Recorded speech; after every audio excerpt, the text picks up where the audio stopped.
Jai Mata, Charanam Sharanam Ramambike, Charanam Sharanam Trayambage. The pathway to peace for a woman, the queen of home, is loyalty to her husband. To dedicate your life at the altar of wifely devotion is the primary aspect of your dharma. Ignoring this divinely ordained duty, do you go to the world in search of a field of service for you? Then mother tells you you are entertaining a deluded idea of service and duty. You are taking yourselves to the path of unrighteousness, adharma. Sit at the feet of your husband, adore the divinity in him, and offer your services to him with reverential devotion. If you do so, powerful, irresistible spiritual vibrations will go forth from your soul and encompass not only the minds and hearts of your countrymen but the whole human race. This is the power of dharma, which is not perceptible to the surface consciousness of the mortal ego. Adharma needs no particular definition. When you fail to adhere to your dharma, you have already embraced adharma. To the subtle perception of God illumined consciousness alone will be revealed the profound mystery of dharma. Service is to be offered to the imperishable divine and not to the perishable forms. If you serve a single soul with the wholehearted devotion, perceiving and adoring the Supreme Being in Him, you have served the whole universe. This is the subtle truth which underlies the service of mankind by a God knower. The universe is a field designed for your self perfection. Nobody in the world will suffer or perish for want of your service, for the world is a home of God, which is looked after by the Heavenly Father. Service is meant for your self purification and not for the salvation of the world. Ganesha went round the mother of the universe and claimed for himself the victory of having first circumambulated the universe before his brother Kartikeya finished going round the universe and returned to his mother on his famous Mount Peacock. For Ganesha's mind, illumined by wisdom, his mother Parvati was verily the universal mother in whose infinite bosom was contained the whole universe. Insight, illumined outlook, this is what counts in spirituality and not mere external action. When you serve your husband and children with the same attitude adopted by Ganesha, you will get the reward of having served the whole world. If you are to shine in this world as personifications of peace through the realization of Brahman, you must first adhere to dharma and discharge your allotted duties. Of course, when you realize the truth, you transcend everything, including virtue and vice. Some women who have embraced the order of sannyasa come and tell mother that they do not get the peace of mind even though they have left everything, their relationship with their husband, children, home, society, etc., for the sake of God vision. Do you know what is it that prevents them from experiencing the peace within their heart? They have not abided by their God given duty of worshipping wifely dharma. It is the decree of inner conscience that stands before the mind demanding a satisfactory answer. Then what is the way of deliverance from this unhappy state? Yes, there is a way. Mother tells them, accept God alone in the heart of your heart as your only master, refuge, husband, friend, and the God. Develop single minded devotion to Him. Perform sadhana and dwell in self awareness. Purify the mind through surrender of the ego and secure divine illumination. Never look back. Never brood over the things that are past. Feel that your initiation into the order of sannyasa is a new birth. You have already taken the step.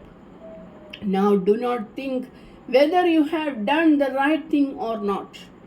Go forward with intensified dispassion and determination to achieve the goal. In the realm of wisdom alone will you know that you are above everything, that you are the all transcendent self, that you are above the sphere of duty consciousness even. Until knowledge is achieved, virtue and vice will continue to have their place in this world of relative truth, and one has to abide by virtue and eschew vice. When truth is realized, practice of virtue becomes spontaneous. Dharma and God love. If a woman transcends discrimination and reason in the profound love for God and thereby happens to desert the whole world for the sake of God, then Mother tells you she has not departed from Dharma, for she is in God, who is Dharma Swarupam, of the form of Dharma itself. Meera did not forsake Dharma. She had already been united with her divine husband, the Lord, in inseparable wedlock. When the Lord took possession of her heart, her ego will disappeared, and together with that all her duties and responsibilities. She offered both vice and virtue to the Lord and reached the plane of transcendent love. The gopis of Vraja renounced everything for the sake of union with Krishna. When the music of Murali reached their ears, their souls at once transcended the consciousness of the ego and the world and got united with the oversoul, the Lord. By this spontaneous act of renunciation, the gopis in fact extolled the virtue of supreme chastity by remaining loyal to the Supreme Being, who is the solitary husband, the husband of all souls in the universe. This is a thing which you cannot understand with your finite mind, and hence do not imitate their example. Until the mind soars above the plane of duality, until the heart becomes filled with supreme madness of love for God, you have duties to discharge in this world. Surely will come to you that supreme power through knowledge and devotion, that power which will enable you to discharge your duties to your husband and home, even when intense love for God possesses your heart. For you have then know that the Supreme Being, whom you love and seek, is verily manifest before you as your own husband. This is the vision and wisdom which the world requires today if the highest spirituality is to dwell in the Grihastha's home. Mother preferred the service of her husband and the worship of Dharma even to the ecstasy of God vision and the peace of Samadhi. Do you know what was the result? He, for whose ecstatic vision of beauty even knowers of Brahman like Shuka Muni entertained a longing, he, for whose vision even cosmic gods crave. He, for whose grace the all-renouncing ascetics engage themselves in constant tapasya, that great Lord of love, Sri Krishna, the ocean of supreme beauty, the beloved of the Queen of Purity, Radhika of Vrindavan, gave Mother not only the soul entrancing vision of the divine form, but the indescribable bliss of constant fellowship during her sadhana. Verily, God seeks the company of the worshippers of Dharma. This is, my children, the power and glory of wifely Dharma. From the standpoint of supreme Dharma, all are unchaste who perceive duality in the world. She alone is divinely chaste and pure, who perceives the secondless Brahman everywhere in the universe. Dharma bestows upon you the thrill of a holy joy, for its worship requires heroic act of sacrifice at every stage. The story of Harishchandra is a story of continuous acts of self-sacrifice for the worship of Dharma. He, the great votary of truth, passed through ordeals one after another, but he lived all the while in a sea of perennial ecstasy. His mental strength reigned triumphant above the domain of human emotions. My daughters, God has fixed you all in an abode for His glorification. With the slogan of sacrifice on your lips, with the holy image of truth in your heart, with the pure ideal of wifely Dharma in your mind, you have to live a life of dedication in your homes. Once you have taken yourselves to the worship and service of the divinity in your husband, then there is no going back from the path of virtue. Do not superimpose the frailties of humanism upon your divine husband. Fortitude is motherly glory. Mother is aware of the intense hardship, trials, and sufferings which the women folk have to undergo in the practice of their wifely dharma. Mother is aware of worst type of inhuman treatment which some receive from their husbands. When the fire of sorrow is raging in the woman's breast, how can there be a peace in the world? But you, my daughters, have a great mission in your life. You are called upon to prove the strength of your fortitude and to uphold the taintless glory of your wifely dharma. Remain unshaken in the storm of trials. Accept suffering with heroic fortitude, which is the glory of a mother. Return love to acts of hatred and patience to outbursts of anger. Fix your soul's gaze upon the immortal, transcendent, taintless divinity of your husband. Can a God of love and mercy ever harm you? If you remain calm in the adoration of the divine and stand with courage the test of nature, Mother assures you, you will find only the beauteous picture of the enchanting love sports of the divine beloved in your husband. This is not a fancy, not a figment of imagination, but a truth which you can actualize in your life. Mother has tasted the bitterest experience of life for your sake and has come to deliver a message of hope and heavenly glory for your life in homes. If in the midst of suffering you begin to curse your lot and weep for the mercy of the heaven, then you cannot face the test of life and offer your worship to the divine in your husband.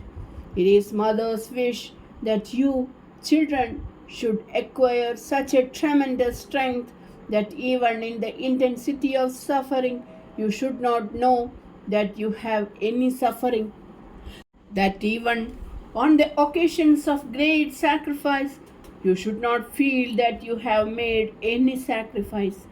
This is the force which you should personify to sing praises of your Divine Mother. When a woman manifests such a force in her life, she will emerge as a savior of sorts and will convert even her cruel hearted husband into a compassionate saint. Yoga of dedication. To worship husband as God is the most precious heritage of womanhood in this holy land. Self resignation is the kernel of this great worship. Remember, the being whom you worship, the power to whom you surrender yourselves, is not the mortal man but the omnipotent God. Surrender to man is slavery, whereas surrender to the Almighty is freedom. Sublimate your mental outlook by seeing your husband as the omnipotent one and surrender your will to his will. Dissolve your individual ego in the personality of your Lord and live for him without any thought of reward for yourself. When you achieve this state of self resignation, the bliss of emancipation will come to bless you. The power of yoga will come to you unsolicited, whereby you will know even the subtle wishes of your husband by a process of mystic identity. By practicing this communion with the divinity of the husband through resignation of will, you will eventually realize your identity with the universal consciousness.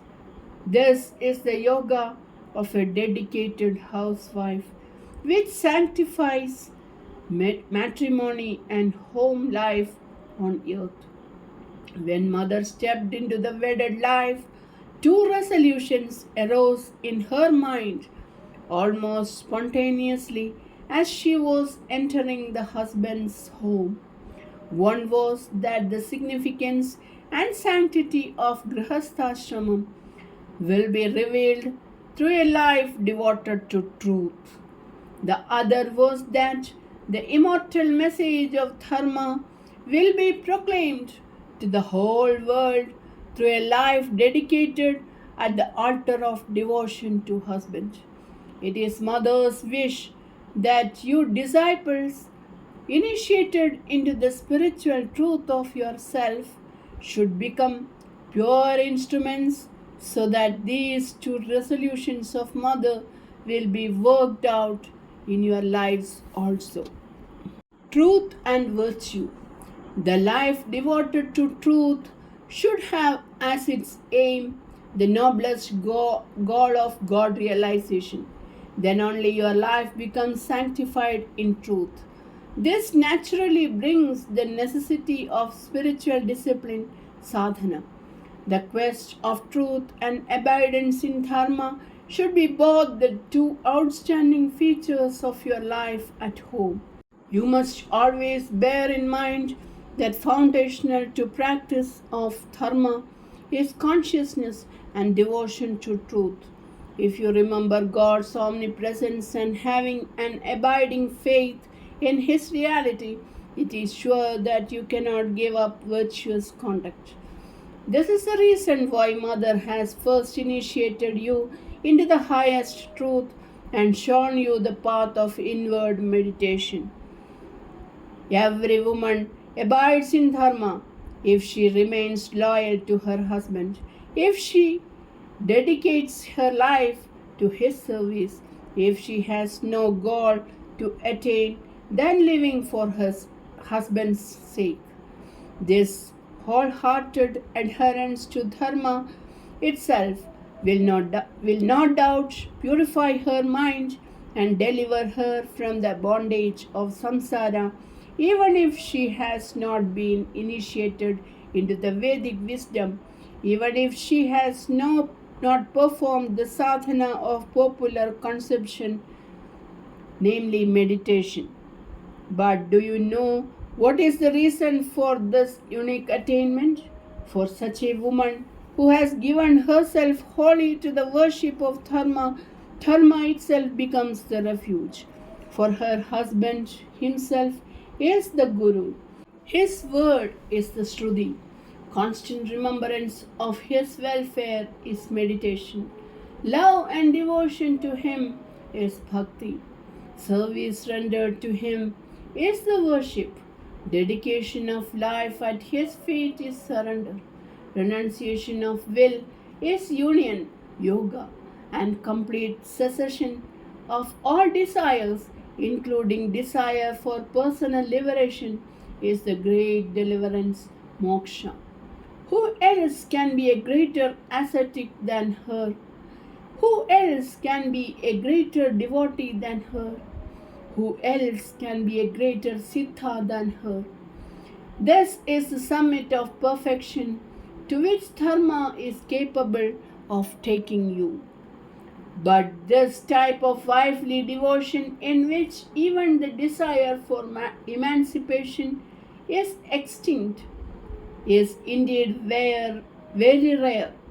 Majority of women have the need of achieving the internal self-discipline before they can reach the unique ideal of a selfless existence. This is the reason why Mother lays emphasis on your sadhana, consisting of remembrance of God, japam, meditation, introspection, reflection, etc. Charanam Sharanam Ramambige, Charanam Sharanam Trayambage.